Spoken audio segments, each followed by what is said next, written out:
Bonjour à tous. Nous sommes dans le live de 12h30 sur Géopolitique profonde et nous allons parler des tentatives européennes, en particulier de Macron et de Keir Starmer, de saboter par tous les moyens la paix qui se dessine enfin en Europe de l'Est. 1 million de morts, ça ne leur a pas suffi entre Ukrainiens et Russes. Alors que Trump avait promis qu'il mettrait rapidement fin à la guerre et qu'il est en train de passer des paroles aux actes, les délégations américaines et russes se rencontreront dès cette semaine en Arabie Saoudite pour se mettre d'accord, pour préparer le sommet entre ces deux géants de la politique mondiale que sont Trump et Poutine. Les nains cherchent par tous les moyens, les Macron, les Starmer, les Scholz même, sans parler des pays baltes, de la Pologne, même de la Suède ou du Danemark, on va en parler, n'ont pas eu assez de la guerre. Évidemment, ils ont leur clown, leur bouffon, Zelensky, qui leur sert de grand stratège aujourd'hui, qui nous explique que Poutine a peur de Trump, qui nous explique que Poutine va attaquer l'OTAN, rien que cela, avec l'article 5 pour déclencher une guerre nucléaire. Les seuls qui ont montré un degré de folie qui pourrait précipiter le monde dans l'holocauste nucléaire, on le sait, c'est Zelensky, c'est les ukronazis. Il y a de cela 3 jours, il frappait par une attaque sous faux drapeau, il faut appeler par son nom ce dont il s'agit, frapper sous faux drapeau le sarcophage, un des sarcophages de Tchernobyl, qui a été le grand effroi en 1986 pour le monde, osait jouer sur ce type de symbole, la peur viscérale. Ils n'ont plus que ça, essayer de faire peur, essayer d'effrayer par tous les moyens, par tous les narratifs, la pandémie, la guerre. Ces gens sont infâmes. Je lis dans le chat, si on pouvait s'en débarrasser, si Poutine, avec un simple Orejnik, pouvait s'en débarrasser aujourd'hui, alors qu'ils seront tous réunis. Écoutez, il ne faut pas rêver, d'autant plus que nous devrons en passer par nous-mêmes si nous voulons nous libérer de ce joug, de ces parasites aujourd'hui pilleurs. Et ce ne sera pas, il ne faut pas s'attendre à ce que Poutine ou à ce que Trump nous libère. Ils ne nous libéreront pas, Poutine. Ceux-là, comme les Russes en général, de ce que nous sommes devenus, tel que J.D. Vance nous a fait la leçon. Les premiers, ceux qui ont inventé le concept de démocratie, c'était la Grèce antique. Vous vous souvenez ? Il faut dire que d'ailleurs, l'Union européenne, le premier pays dont il a eu la peau, si j'ose dire, c'était la Grèce moderne, certes, mais c'était déjà tout un symbole. Et donc, on voit d'ailleurs les prédateurs qui arrivent. On rappelle que le port du Pirée, tout de suite, la Chine est venue par prédation récupérer une partie du port. Elle est livrée à tous les appétits, à toutes les envies, l'Europe. Elle l'a été avec les néoconservateurs américains jusqu'à la fin de Biden. Et elle l'est aussi par l'Extrême-Orient. Tous veulent, il y a dans le mythe déjà d'Europe, cette prophétie qui voulait que cette petite Europe, ce bijou, cette merveille de la péninsule qui a tant donné à l'humanité au travers sa civilisation brillante, soit aujourd'hui la proie de tous les prédateurs au monde. Et bien sûr, comme toujours, et comme l'a dit Vance, ô combien à juste titre, l'ennemi principal de l'Europe, ou plutôt des États européens, c'est un ennemi intérieur. Et on ne parle pas là exclusivement de la question migratoire, on parle surtout et avant tout de ceux qui sont les prédateurs, qui sont à la tête des États, qui ont dit nous sommes en guerre, mais en guerre contre leur peuple, bien évidemment. Donc nous allons parler de cela et de la folie qui prend aujourd'hui dans une espèce de fuite en avant désespérée les élites mondialistes qui se sont totalement vendues aux intérêts néoconservateurs américains et des groupes d'influence qui sont aussi derrière, évidemment, on ne les oublie pas. Et ils sont prêts à tout parce qu'ils le savent bien. Des gens comme Keir Starmer le savent pertinemment. C'est de la graine de pendu. Quand on a affaire à quelqu'un qui n'a pas hésité à couvrir de son autorité le viol ignoble de dizaines, peut-être de centaines de milliers de jeunes filles anglaises par des gangs pakistanais, évidemment, on sait très bien qu'un jour ou l'autre, la vérité se saura et que ça se finira évidemment très très mal. Parce que qu'est-ce qu'on peut faire d'un chef d'État, de quelqu'un qui est capable de cela? Et je ne parle pas de ceux qui ont développé le narratif de la grande pandémie avec tout ce qui a été inoculé par la suite. On sait très bien que se réunit à l'Élysée aujourd'hui des graines de pendus. Et donc, ils vont tout faire pour éviter, évidemment, le funeste destin que l'histoire leur réserve, et par tous les moyens. Alors, ce sera à nous de les convoquer au tribunal de l'histoire. Et si nous ne le faisons pas, eh bien, ils nous précipiteront dans leur chute. Voilà ce dont je vais parler aujourd'hui. Venez nous rejoindre, la revue Géopolitique Profonde, une semaine de gratuité dans sa version numérique comme dans sa version papier. Ça donne accès à des formations en matière de décentralisation financière. Et vous allez voir comment je terminerai mon live de ce midi. Eh ben, je peux vous assurer que ces rapaces, toujours plus dans l'appétit et toujours plus ils mangent, plus ils ont faim. Ça n'a pas suffisamment ruisselé vers le haut avec la crise sanitaire, ça n'a pas assez. On en en a parlé avec le général de Lavarde ce matin, combien ils volent, combien ils ont volé avec ce qui était prétendu donné à l'Ukraine pour se défendre. Ils ont toujours plus d'appétit, il leur reste peu de choses, il leur reste notre épargne et les bijoux de famille, vendre Versailles, vendre le Louvre, vendre tout, et vite encore, parce qu'ils savent que l'histoire les rattrape. Donc, il faut faire si c'est possible, de faire de la décentralisation financière, pour ceux en tout cas qui ont des moyens. Pour les autres, à la limite, eh bien tant mieux, parce qu'ils n'ont rien à perdre. Et puis donc, sinon, la boutique, faites-vous des petits plaisirs. Ce sont vraiment des tout petits plaisirs. Mais comme ça, vous pourrez peut-être prendre si vous suivez la matinale le matin, votre petit déjeuner avec le MOG GPTV. Et puis, voilà, le 1er mars, 19h, 20h, je ne sais pas, mais en tout cas, c'est dans le 9e arrondissement de Paris. Eh bien, nous nous réunirons le 1er mars entre nos grands invités, les médias qui accompagnent Géopolitique Profonde pour cette soirée, qui se déroule donc dans le 9e arrondissement de Paris le 1er mars, et puis les animateurs de Géopolitique Profonde, mais j'espère aussi beaucoup de mes collègues de Radio Courtoisie, puisque Radio Courtoisie est partenaire de cette fête, comme d'autres médias dont vous allez découvrir les noms incessamment sous peu, comme on dit, ou comme on ne devrait pas dire, paraît-il. Voilà, donc venez, inscrivez-vous, les places sont en nombre limité. Allez, on commence tout de suite ce live, et on le commence avec des informations qui nous viennent, puisque il y a à l'heure, à la minute même, des dépêches sur la Réunion, de façon très grandiloquente.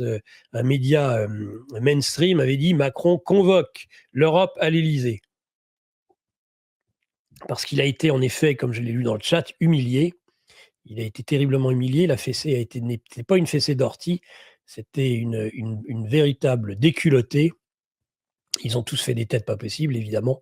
Vance leur a fait la leçon, le vice-président, et leur a dit: si vous n'écoutez pas vos peuples, on ne peut plus rien faire pour vous. Tout simplement, n'ayez pas peur de la voix de vos peuples. Il a pointé du doigt, évidemment, entre autres, le sinistre breton, qui, non content de se féliciter de l'annulation des élections en Roumanie, à mon avis, ils ne sont pas au bout de leur peine, puisque le président Fellon a démissionné, il n'a pas voulu assumer. On voit bien que le candidat dit d'extrême droite, Populo Conspi, va gagner cette élection. Je peux vous dire que c'est autre chose que Navalny, dont on commémorait l'anniversaire de la mort il y a un an de cela. Et Navalny n'était qu'un opposant d'opérette. Quand on dit que c'était une figure charismatique qui était l'opposant numéro 1 de Poutine, et dites donc, si réellement Navalny était un dirigeant charismatique qui pouvait faire perdre la majorité et le pouvoir à Poutine, on lui en souhaite beaucoup d'autres. À Poutine, des pantins de cette espèce, évidemment. Cet individu faisait des scores des plus minables. Il n'y a qu'en Occident que nous espérions quoi que ce soit de ce type, qui était quand même quelqu'un dans son passé profondément Il avait tous les défauts racistes, antisémites, c'était un escroc. Il cochait toutes les cases qui plaisent, ceci dit, beaucoup aux Occidentaux, puisque c'est un peu l'équipe. Navalny eût été, s'ils avaient réussi, mais c'est pas demain la veille qu'ils y arriveront, à faire une révolution de couleur en Russie, Navalny aurait été à la Russie ce que Zelensky est à l'Ukraine. Quand on voit l'état de l'Ukraine aujourd'hui, on voit un petit peu de quel genre d'engeance on avait affaire avec Navalny. Voilà, donc Zelensky se fout de Zelensky, hein, annonce voilà les pires catastrophes. Donc il faut très vite, si les Européens ne veulent pas être mis de côté dans les négociations qui s'annoncent, il faut qu'ils se prennent en main. Et pour qu'ils se prennent en main, il faut qu'ils préparent une armée européenne. Depuis le temps qu'on nous parle d'une communauté européenne de défense, je rappelle que déjà sous la 4e République, dans les années avant 1958 et le retour du général de Gaulle au pouvoir, qui a mis fin à cette aimable plaisanterie en disant il n'en est pas question, il n'en sera jamais question, il n'y aura jamais de défense européenne, et encore moins d'intégration de la France au sein de l'OTAN.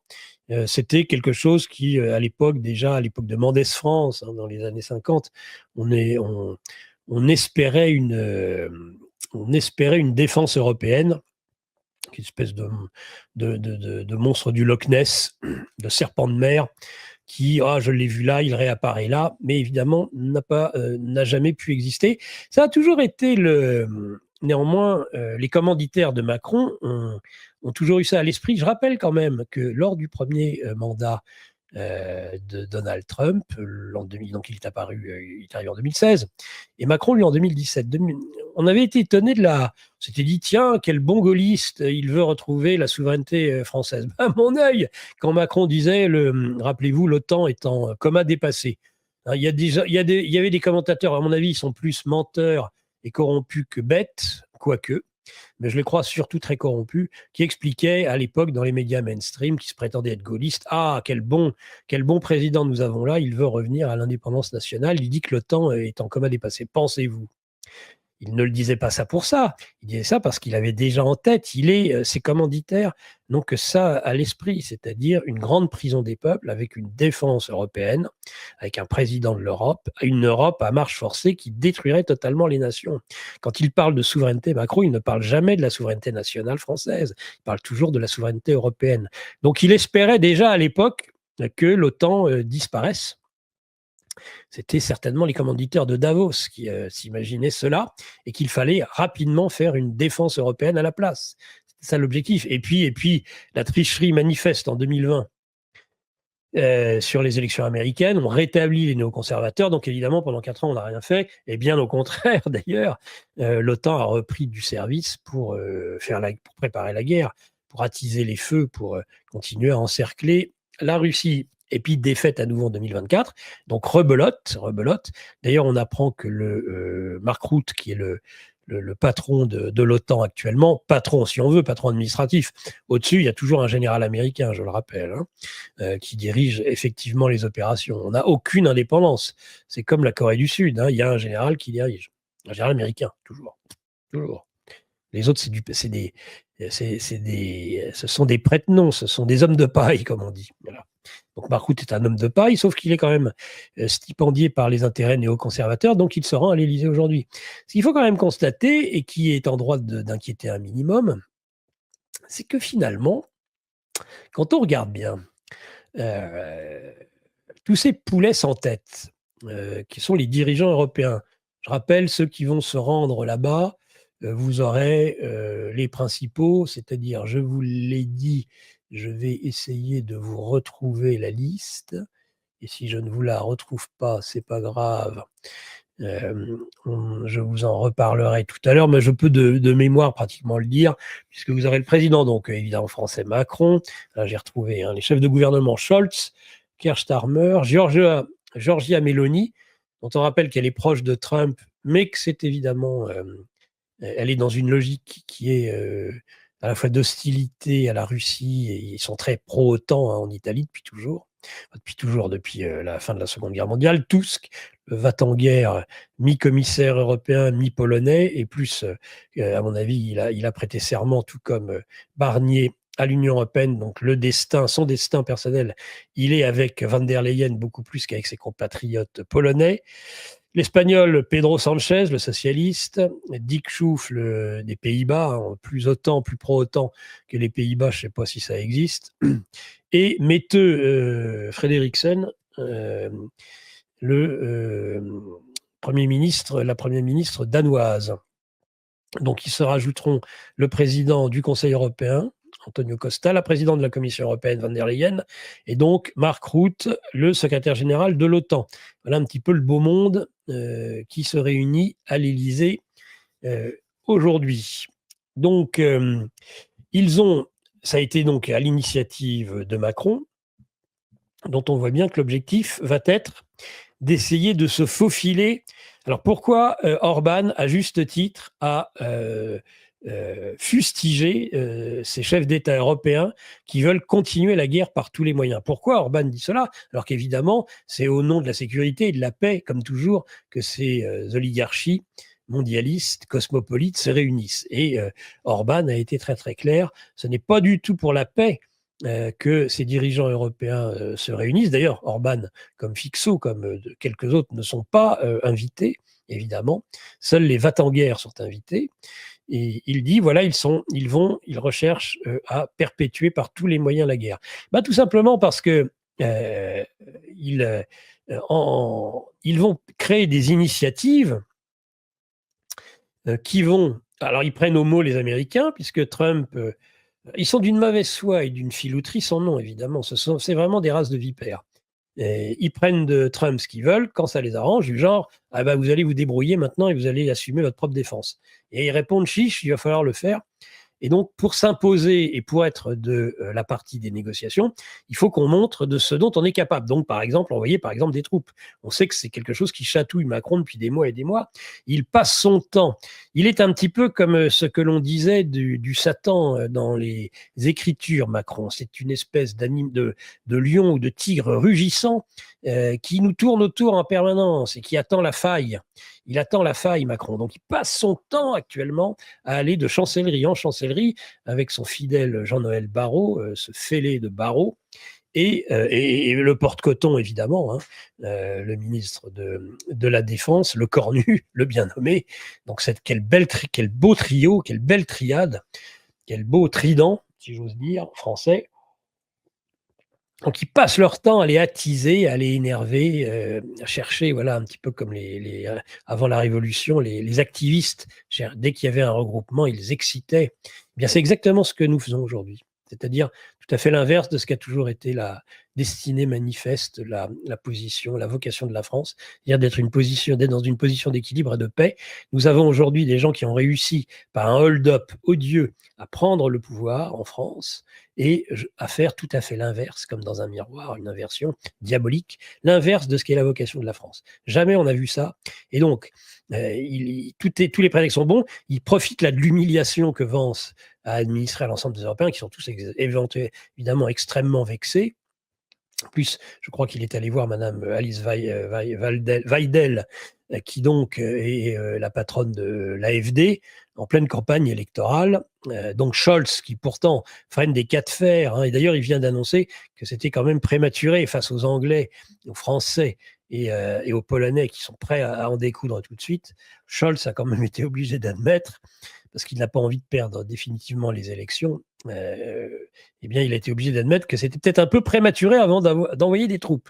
Donc, c'est-à-dire est-ce qu'ils ne sont pas prêts même à envoyer des troupes pour forcer la paix? Ils sont capables de raconter absolument n'importe quoi, c'est-à-dire d'envoyer des troupes alors que le cessez-le-feu n'aurait même pas été signé. Quoique leur objectif, on le sent bien, ça va être d'essayer Ils sont à l'affût, Macron est à l'affût, et à la première occasion, ils ont déjà beaucoup de troupes en Roumanie, hein. Et donc, enfin beaucoup. Chose égale par ailleurs, vu le côté rachitique de nos forces armées, évidemment, il y a de quoi sourire. Mais en tout cas, ils sont prêts à envoyer, directement aller sur Odessa. Qu'est-ce qu'ils veulent protéger? De quelle manière? On va y revenir. Mais en tout cas, ils sont à l'affût. Les Polonais aussi, évidemment. Imaginez les Polonais aller jusqu'à Kiev. Est-ce que vous croyez? Ou les Allemands? Alors, les Allemands disent non. Imaginez des Léopard 3 bientôt. Bientôt, ils auront des Léopard 3, en tout cas des Léopard 2, arriver avec des équipages allemands. même si à mon avis, alors ils n'ont pas d'instructeurs, c'est les seuls, contrairement aux Français, aux Anglais, qui évidemment des instructeurs qui, semble-t-il, reviennent plus que de raison, ça va être difficile de le cacher, en cercueil ces derniers temps. Partie des risques du métier, messieurs les militaires, vous n'avez qu'à pas avoir confiance dans vos chefs actuels, qui sont soumis aux politiques, et eh bien dire à un moment donné stop. Hein. C'est vrai pour l'armée, c'est vrai pour la police. Je le rappelle, cette responsabilité, c'est la vôtre aussi, si on en est là aujourd'hui. C'est-à-dire que vous prêtez eh bien finalement allégeance et soutenez un régime qui n'a plus aucune légitimité, dont l'écrasante majorité des Français ne veulent plus.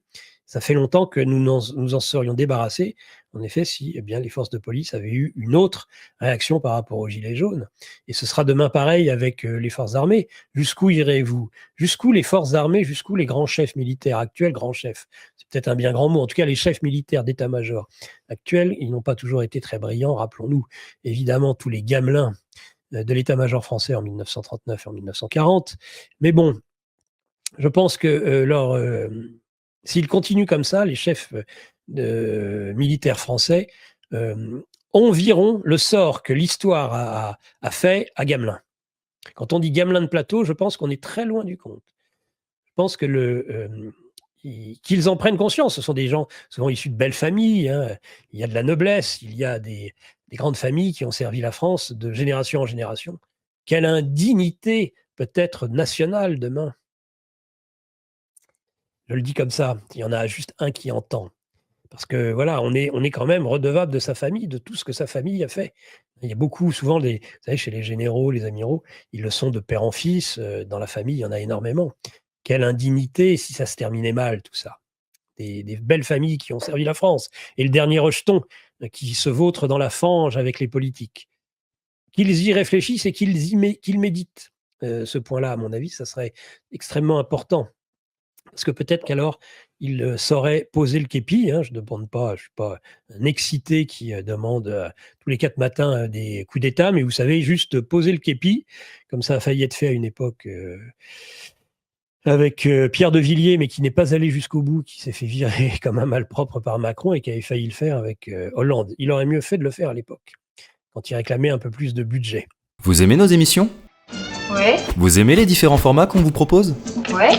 Tant mieux, car vous allez adorer notre revue mensuelle. Et pourquoi ? Car on a recruté les meilleurs experts pour vous offrir des analyses sans tabou sur les sujets clés de notre société, économie, politique, criminalité d'État, technosciences, mondialisme. Et on vous livre bien sûr toutes nos solutions financières pour préparer votre avenir. Oh, l'avenir, c'est ce qu'on a inventé de mieux pour gâcher le présent. Cliquez sous la vidéo pour recevoir votre revue dans votre boîte aux lettres et avoir accès aux meilleures informations qu'on ne peut pas dire sur YouTube.